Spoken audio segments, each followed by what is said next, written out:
خریام در حضرت بیان ہوئی جب انشاءاللہ آج خوشی و مسرت سے ہم سرشار ہیں. شادمانی کے اظہار کے لیے الفاظ تنگ دامنی کا شکوہ کر رہے ہیں، کیونکہ ہمارے درمیان ایک ایسی ہستی جلوہ افروز ہیں جو جامع شریعت و طریقت، ناشر علوم شریعت اور محبوب اہل علم و فضل ہونے کے ساتھ ساتھ ایک ممتاز مصنف اور ازہر ہند دارالعلوم دیوبند کے مایہ ناز استاد حدیث ہے.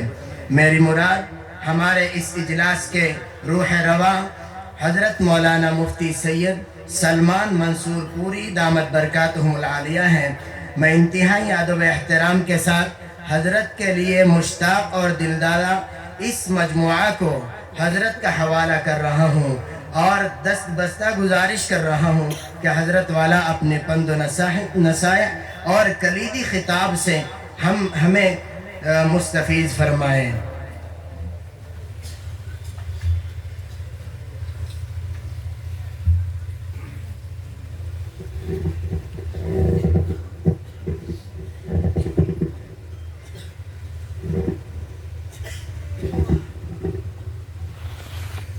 السلام علیکم ورحمۃ اللہ وبرکاتہ.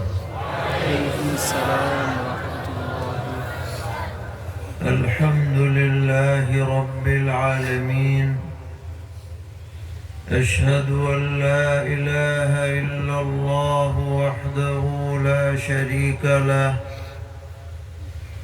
واشہد ان سیدنا ومولانا محمدا عبدہ ورسولہ صلی اللہ تبارک وتعالی علیہ وعلی آلہ واصحابہ وذریاتہ اجمعین. اما بعد فقد قال رسول اللہ صلی اللہ تعالی علیہ وسلم خيركم من تعلم القرآن وعلمه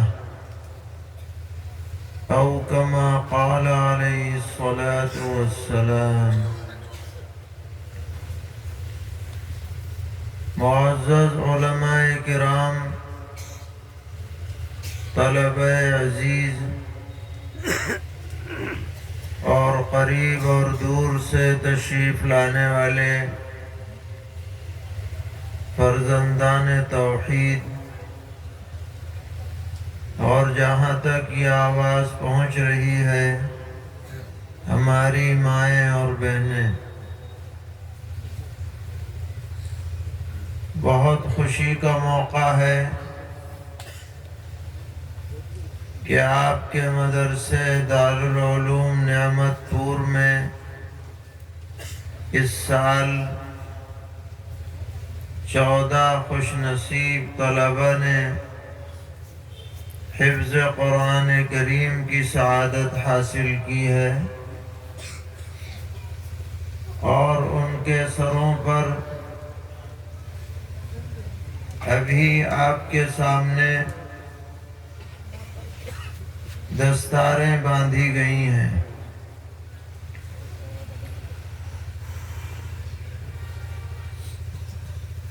یہ تو چند ہزار لوگوں کا مجمع ہے جہاں ان حفاظ کرام کا اکرام اور اعزاز کیا گیا ہے، اسٹیج پر بلا کر ان کا نام پکارا گیا اور علماء کے ہاتھوں دستار باندھی گئی. لیکن ان حفاظ کا اصل اعزاز تو اس وقت ہوگا جب میدان حشر میں اربہ ارب کھربہ کھرب لوگ جمع ہوں گے اور وہاں اللہ تبارک و تعالی حفاظ کرام کا اعزاز اور اکرام فرمائیں گے، عزت کا جوڑا پہنائیں گے، اپنی رحمتوں سے نوازیں گے، اور جنت کے درجات پر سیڑھی لگا دی جائے گی، اور حافظ قرآن سے کہا جائے گا پڑھتے جاؤ چڑھتے جاؤ، پڑھتے جاؤ چڑھتے جاؤ، جہاں تمہاری قرات ختم ہوگی وہی تمہاری جنت میں منزل ہے۔ تو آدمی 30 پارے پڑھتے پڑھتے جنت کے کتنے اونچے درجے تک پہنچے گا اس کا دنیا میں اندازہ نہیں لگایا جا سکتا۔ اور اسی کے ساتھ ساتھ حافظ قرآن کے والدین کو بھی تاج پہنایا جائے گا، اور حدیث میں آتا ہے کہ ایسا تاج ہوگا اتنا روشن جیسے سورج نکل رہا ہو۔ کسی کمرے میں سورج آ جائے تو وہ جگہ روشن ہو جاتی ہے، اسی طرح اس تاج کے ذریعے سے روشنی پھیلے گی۔ لوگ حیرت کریں گے کہ بھئی یہ کون آدمی ہے جس کے سر پر ایسا تاج پہنایا گیا؟ تو جب انہیں بتایا جائے گا کہ یہ فلاں حافظ قرآن کے والد ہیں، فلاں کی والدہ ہیں، تو لوگ حسرت کریں گے کہ کاش ہم بھی اپنے بچوں بچیوں کو قرآن حفظ کراتے تو ہمیں بھی یہ اعزاز ملتا۔ مگر اس وقت کا افسوس کرنا کام نہیں آئے گا، اس کا انتظام آج کرنا پڑے گا۔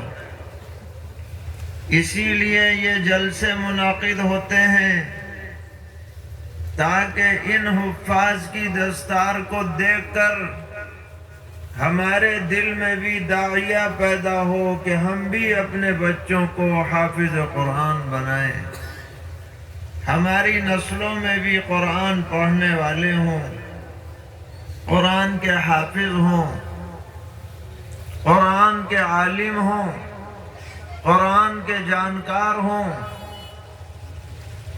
یہ ہمیں عزم اور ارادہ کرنا چاہیے۔ انشاءاللہ جس گھرانے کے اندر قرآن پاک کے پڑھنے پڑھانے والے لوگ موجود رہیں گے، وہ گھرانہ دنیا میں بھی عزت حاصل کرے گا اور آخرت میں بھی عزت حاصل کرے گا۔ بات یہ ہے کہ اللہ تعالیٰ نے اپنی کتاب میں عزت رکھی ہے۔ اللہ تعالیٰ عزت والے ہیں تو اللہ کا دین بھی عزت والا ہے۔ اللہ تعالیٰ ساری عزتوں کے مالک ہیں تو اللہ کی کتاب بھی عزت والی کتاب ہے۔ اس کتاب سے جو بھی جڑ جاتا ہے اور وابستہ ہو جاتا ہے اس کے اندر بھی عزت آ جاتی ہے۔ اس کی مثال آپ سمجھیے کہ ایک کپڑا ہے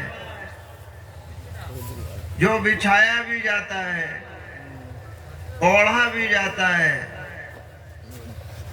پہنا بھی جاتا ہے، اس کی کوئی عزت نہیں ہوتی۔ لیکن یہ کپڑا اگر قرآن کریم کا جزدان بنا دیا جائے تو اس کپڑے میں بھی عزت آ جاتی ہے۔ اور جب اس جزدان کو گھر میں دھویا جاتا ہے تو اس کا پانی نالی میں نہیں بہاتے، پاک جگہ پر ڈالتے ہیں یہ کہہ کر کے یہ قرآن کا جزدان ہے، حالانکہ کپڑا ہے۔ نسبت اس کی قرآن سے جڑ گئی تو کپڑے میں بھی عزت آ گئی۔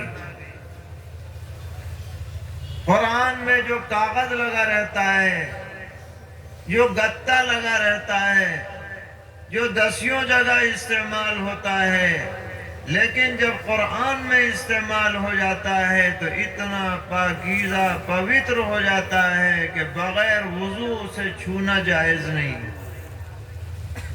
قرآن سے نسبت جڑی تو کاغذ میں عزت آئی، قرآن سے نسبت جڑی تو کپڑے میں عزت آئی، قرآن سے نسبت جڑی تو لکڑی میں عزت آئی۔ رحل قرآن رکھنے کے لیے تپائی، اس میں اگر پیر لگ جائے تو آدمی کو شرمندگی ہوتی ہے کہ ہم سے گستاخی ہو گئی، حالانکہ وہ لکڑی ہے جس کی کرسی بنتی ہے، تخت بنتا ہے، چوکھٹ بنتی ہے، دروازے بنتے ہیں، مگر جب وہ قرآن کی رحل بن جاتی ہے